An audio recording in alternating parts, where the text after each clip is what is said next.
Do you and your spouse have clear expectations for your marriage, or do you just sort of float along and see what happens? Have you sat down and had conversations about, I expect this level of communication and transparency.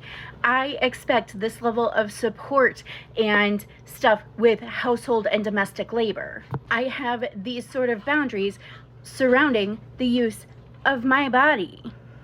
I was talking to a client this week and I told her the Bible tells us without vision the people perish.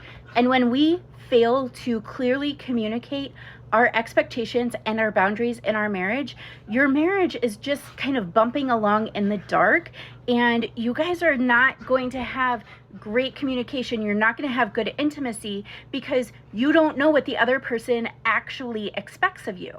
So there's going to be a lot of frustration and disappointment and confusion because if the expectations, the goals, the boundaries are not clearly defined, how are you both supposed to know what the other wants?